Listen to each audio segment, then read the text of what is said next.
Hello and welcome to Introduction to Children's Ministry. If you're watching this video, lecture number one from week number one of this particular 1-hour class, then welcome. We're glad to have you aboard. You and several other students hopefully will enjoy our journey as we investigate children's ministry. It won't be an in-depth look at children's ministry. It'll be more of a cursory view where we hopefully can engage your passion and get you interested and certainly allow you to understand the importance of this very special ministry to children. My name is Tim Gerber and I am the adjunct professor of this class, and so you'll see me, you'll hear me, you'll interact with me, and certainly if you can if you need me for anything, you can find my contact information there in the faculty bio page there on Blackboard. I am a full-time children's pastor and have been so for almost 30 years. I am currently a children's pastor full-time at Triad Baptist Church in Kernersville, North Carolina. Also serve as the administrative pastor here, and it's been my joy and privilege to serve families and children for all these years, and so you'll find out quickly that that's my heart, and I trust that it will certainly become your heart as well, the importance of reaching the next generation for Jesus Christ. A little bit about myself, and then we're going to kind of take you on a journey behind the scenes through Blackboard so you can see a visual as we explain some of the course requirements and the specifics and related to this class. I was born into a Christian home and godly parents. They were actually saved when I was very young, so all I remember of them is being strong Christians, and I certainly look up to them. Fortunately, they're still with us today, and although they're retired and I think they've slowed down a little bit, they certainly continue their own ministries in their own ways, and they are a testimony and just a real encouragement to me, even as I'm getting older. I was saved at the age of 9. My parents led me to Christ. I was able to attend a Christian school throughout my schooling, both high school and college and postgraduate work, and so I'm thankful for that. During my senior year of high school, God got a hold of my heart, and I felt the call to attend Bob Jones University in Greenville, South Carolina, and I really had an interest at the time in going into pre-law. I wanted to be a Christian attorney, and so went as a freshman, and about halfway through the year I felt God's call in my life to full-time Christian service, and so I shifted over to secondary education and wanted to be a teacher and a coach like my dad. Again, one of my heroes of the faith, and somebody that I look up to this day. Graduated in '87 with a teacher's degree, and then actually went back to my alma mater here in North Carolina and taught for a couple of years. I was placed with middle schoolers, which in and of itself was a experience. I certainly like all ages, but I just didn't gel or fit well with that particular age group, and so I felt the really kind of God's call to back up and look at my life in a different way, and so went into secular work for several years, and was I kind of got out of the ministry. I wasn't running from God by any stretch, but I was in the secular work field, and during that 6 or 7 years, I also became heavily involved in children's ministry. I became a lay director of a children's ministry, and so I really started to feel the peace and the pull of God on my life at that time to really be more focused on perhaps is this the area that God wants me to serve in. So long story short, after 6 or 7 years, I told God if He'd open a door, I would walk through it. And lo and behold, this door opened here at Triad. And I came in '94, and I've been here ever since. And I've been able to see God just work in a mighty way through the years, and kind of on my second generation of children. And so it's certainly been a joy to be a part of God's ministry and get aboard in what He's doing. And so one thing led to another, and I got my graduate degree in children's ministry, and then the door at Piedmont opened, and I was able to kind of create a children's ministry minor for them, including the classes. And so today we're able to see many students each year come through our minor and graduate eventually with a minor in children's ministry, hopefully equipping them to serve God in children's ministry where they are. And so whether you're here as a part of this class just as an elective, or you're on the entrance level of coming into the children's ministry minor, however you got to this point, we're just glad that you're a part of this class, and we're excited that we can get to know each other more during this particular experience. I want you to know that since this is a 1-hour class, I've tried to gauge the material, the amount of it, the responsibilities that you're going to be asked to fulfill. I've tried to keep in mind the whole time that it's a 1-hour class. And so case in point, the lectures, including this one that you'll watch each week, there will be some discussion of what's going on with the material, but for the most part it's going to be an effort to try to just keep you on track and keep you focused. And so in that regard, it's going to be somewhat of a self-study type class where you're asked to keep up to date on all your assignments, including your reading, your discussion board posts, your projects, and then finally your exam. The goal of this class, with it being a 1-hour class, isn't to just dump a lot of information your way, but I like to think of it kind of as the maitre d' at a nice restaurant, where maybe you're with your girlfriend or boyfriend or spouse, and you've had a big meal, and you tell each other, I can't eat another bite, and here comes the waiter with a dessert sampler. I always roll my eyes when I think about that, because no matter how full you are, those desserts look so good, and I always respond by saying I'd love to have a little taste of each one. And so that's kind of the goal of this class, is to give you kind of an overview, a survey, if you will, of what children's ministry is all about. And instead of a lot of material, again, we want to maybe fan the flame of your passion for children's ministry, or even light the flame where you realize that, man, this is important. It's not just people that we're ministering to, but it is the future. And so that's my goal, is to just really reach in and grab your heart, if you will, and allow you to really gain or accentuate your passion for children's ministry. So without further ado, what we're going to do is I'm going to kind of let you look over my shoulder behind the scenes, and I want to walk you through the Blackboard course, so you can see specifically what's going to be asked of you, what you should key on, and I hope that will be a help for you as we proceed, not just through week 1, but throughout the class. This is what you should see as you log into the course, Introduction to Children's Ministry. And what we'd like to do is, again, just walk you through some important things that you need to be aware of as we walk through the class. So again, I just want to do this in such a way that you can kind of look over my shoulder and see exactly what you should be seeing as you navigate through the course. Okay?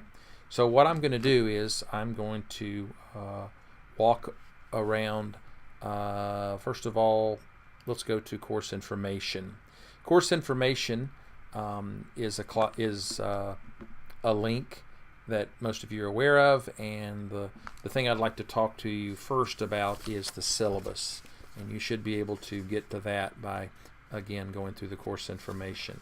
The syllabus in and of itself, let me walk you through it, is something that I would encourage you to print out. It shouldn't change as the course progresses, but it is something that is certainly important. Okay, let me make it just a little bit bigger here. A lot of formalities here at the front. I like the course description that we'll look at quickly, an introductory study of what ministry is, children's ministry is, and what it does. This course will include an overview of the biblical mandate of ministering to children and their families and the vital importance of reaching the current generation while they are still young. This class is not in depth. The biggest reason why is that it's a 1-hour class. And so literally what we hope to do is to be able to give you a 1/4 inch look as we drill down in different areas of children's ministry. We can't spend much time because it's going to be more of a survey. And our goal here is really to open up your eyes and to allow you to, if you don't have it already, to receive a burden for children's ministry. Especially if you are going to pursue the minor. If we don't reach your heart and you don't understand the importance of why children's ministry is so vital, then the facts and all of the research and the teaching will not be near as impactful to you. Course objectives, you can take the time to look at that. Again, we'll look at that in depth as we work our way toward our final exam. There are 3 textbooks: Transforming Children into Spiritual Champions by George Barna, Helping Our Children Grow in Faith by Robert Keeley, and Joining Children on the Spiritual Journey by Catherine Stonehouse. And so you need to absolutely make sure that you have those textbooks, and there will be reading each week that we'll talk about more in depth here in just a moment. Course requirements and assignments. Okay, let me tell you just generally what those involve, and then we'll move our way down through to the more specifics of how that involves your responsibilities. Lectures. There will be a lecture video each week. This will be a little bit of a different lecture approach than the other classes. The other classes are 3-hour classes, and so there'll be a lot of meat and in-depth lecture material. This particular class, we will have obviously a lecture each week that you do need to watch, but at the same time, since it's a 1-hour class, a lot of what we'll do is really go over the things that are due that week, touch on the reading, talk about the assignments that you'll have, and I'm going to try to keep you focused as we work our way through the class. So certainly watch that lecture early. I would encourage you to watch that early each week, maybe on Monday. That way it'll set the tone for the rest of the week. We mentioned the textbooks. There's textbook reading each week, and you need to keep up with that. Make some notes if you choose, and you will see some of that material again. Media interaction. Each week you'll be assigned a children's ministry media item to either read or watch. And then what you'll do is you'll watch that, and again, it's not going to be 20 minutes long. It may be 2 or 3 minutes. It may be 5 minutes.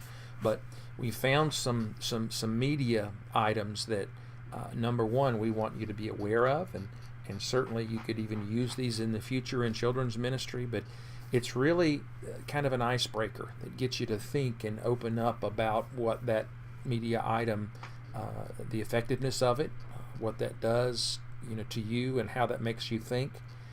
And then what you'll do is you'll then post a summary and then respond to a classmate's post, and we'll talk more about that here in just a moment. You'll also have some more involvement each week on the discussion board. First of all, the media interaction, that's where you'll find that is the discussion board.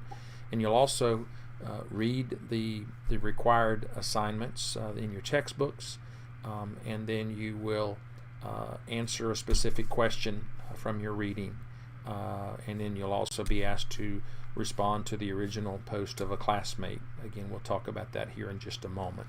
So just some interaction back and forth. One, as it relates to the media item, and two, as it relates to your textbook reading assignments for that week. Ministry interviews. I want you to get out into the field and to ask some questions to people who are serving currently in children's ministry. And so what you need to do early in the class is to identify 2 individuals that you can interview. Obviously, it's ideal to do this in person, but it's not required. And what you'll do is you'll find a staff member, and by that, hopefully someone who is a paid employee who serves in children's ministry, and then a lay worker, someone who's a volunteer, and you're going to be given a set of questions that you can interview them, and from those questions you'll create a paper for each of those 2 interviews, and you'll be submitting those findings as a part of a project. And our goal again is to get for you to find that information and to interact with this individual from these 2 different angles, from a paid employee and from a volunteer's perspective. Your final exam is something that you really don't need to worry about now. If you'll keep up with your reading and also the lectures, you should be fine. But as we proceed through the class, maybe get to week 3 or 4, I'll start to give you more information on what that final exam will entail. And again, I think it will basically evaluate you on how you've paid attention, how good you've kept notes. So that shouldn't be an issue if you'll keep up in the class. Okay? All right. The best way probably to interact with me is by email, and I will respond to you within 24 hours with an email. Okay?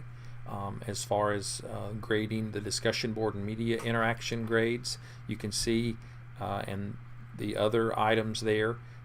When I will get that back to you, I'm not going to keep you on hold for weeks and weeks, so I'll try to be punctual there. Let me take a look quickly about the course grading. This is again found in your syllabus.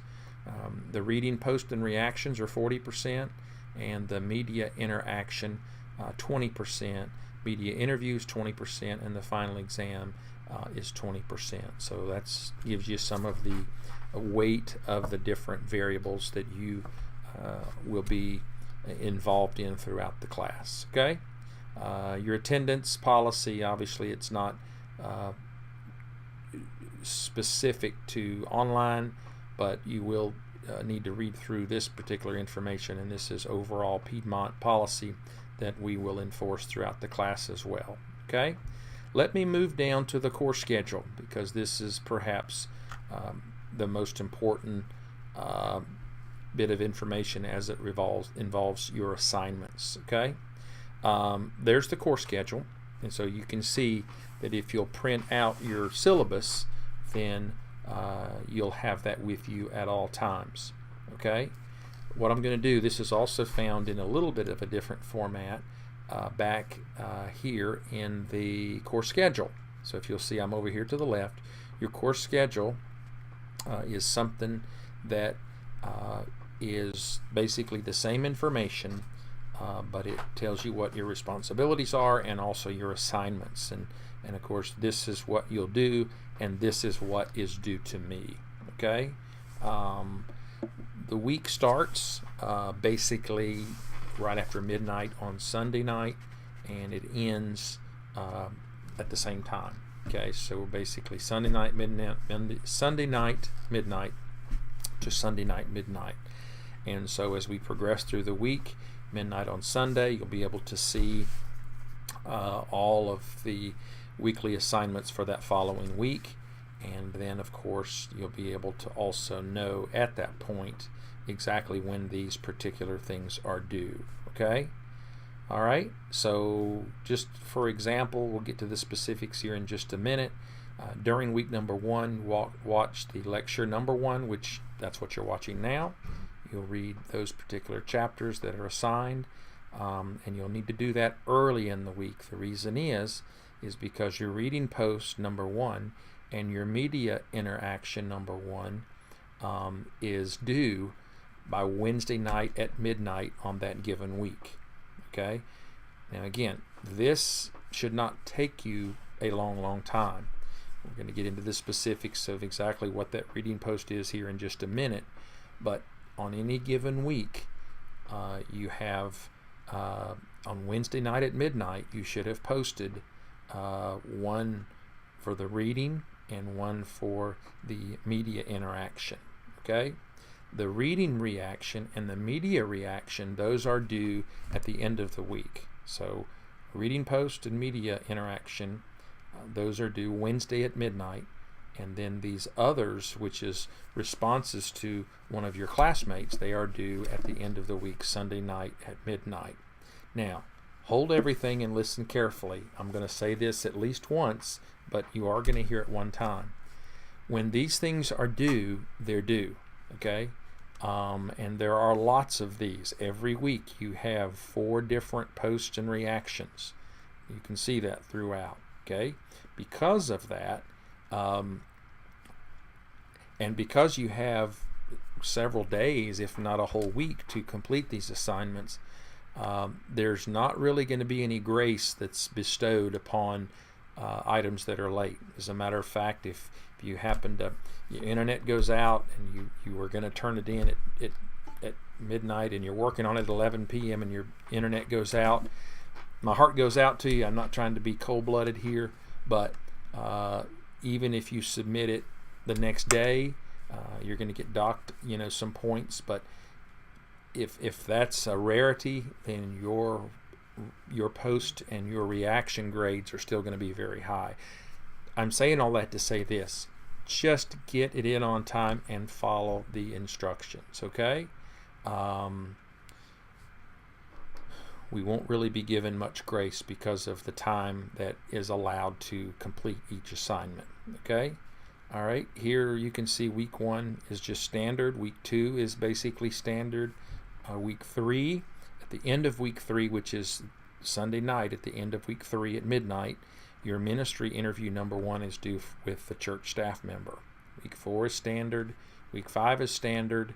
And then your ministry interview with the church lay worker, your church volunteer, is due at the end of that week. There's a standard, and then of course this is standard with the exception of the final exam. So every week is basically the same, except for at the end of week 3, your ministry interview project with the staff member is due. At the end of week 5, your ministry interview with the volunteer is due, and then at the end of week 7, your final exam will be due. So hopefully that will make sense there. Okay. All right. Let's take a look at your weekly assignments. Now you will probably not be able to see all of what I see here because I'm in the edit mode, but I will show you week 1 assignment page, which if you've taken the quiz, you should be able to see this. Okay? All right. There's the course overview again, and then down here you're going to read, as you know by now. Let's take a look at the discussion board post. Okay? What you'll do is you'll do the reading, and then you'll come and you'll open up the discussion board, which will be over here. Okay? And then at that time, there'll be a question that you'll post on the assigned reading. Follow me here. The initial thread, that's your response to the reading based on the question, and what your answer will be should be 200 to 300 words and is due to be posted no later than Wednesday at midnight. We've talked about that already. Okay? Now let's come down here. All right? So number 1, under reading, Wednesday at midnight. Under media interaction, you'll basically click and watch this little video, and then under the discussion board tab, post tab for week 1 media interaction, you'll submit an online summary of the article. There may or may not be a question related to it, but I just want to find out what you think about that particular media item. Was it effective? Just give me your thoughts and your feedback based upon watching that. It also should be 200 to 300 words and is due to be posted no later than Wednesday at midnight. So you see your initial post, one for reading, from your reading, based on that question and your answer to it, and the media interaction, that should be posted. Both of those should be posted by Wednesday at midnight. No questions asked, no exception. Once a couple days go by and some of your classmates have posted, then you'll also go and you'll respond then to the reading post of a classmate by the end of week 1, Sunday at midnight. And the response should be 100 to 150 words. I've done this long enough to kind of know how long a post is.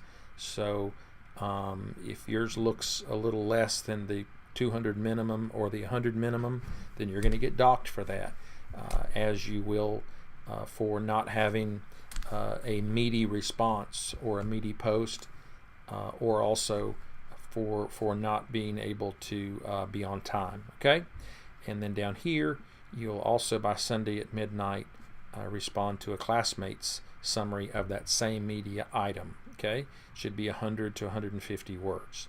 So 2 posts by Wednesday, and then 2 post reactions by Sunday night at midnight at the end of that week. And you'll also see here that we'll start to give you some basic information on what's coming. This is week 1, and so we're already starting to lay the groundwork for the interviews that are coming. Their first one is a church staff member, and you can already on week 1 go ahead and download the interview questions so that you can ask the questions and then start collecting the raw information and go ahead and interview your 2 candidates that you've chosen, and be able to then be ready to compile that in the form of a paper, due again at the end of week 3 and at the end of week 5. Here's your discussion board. Again, this is something that you won't see until it's time, but you'll be able to see all of the discussion board questions as your week gets there. Okay? Well, we hope that behind the scenes look at Blackboard and what you can see from your own computer is helpful, and we hope that you'll stay up to date, that you won't get behind. This is a 7-week class, and once again we've been very specific on the deadlines each week. Wednesday at midnight for the 2 initial posts, and then the 2 responses by Sunday night at midnight. We do feel like the class is weighted appropriately, but at the same time, please don't let that fool you, because we expect the responsibilities to be fulfilled by the deadline, and so we know that you'll get in a good habit of doing your best, being prompt, giving some meaty answers and posts, and also your projects being able to really be clear on what you're trying to express. So anyway, before I close this week number 1 lecture, let me remind you to go to discussion board. The first 2 items there are important, and you need to fill those out as quick as possible. Number 1, it says tell us about yourself, and so we want you to kind of do a practice run. Give us your background, your testimony, not really giving you a specific number of words, but tell us a little bit about yourself, and then you can kind of go in and respond to your other classmates too throughout the week.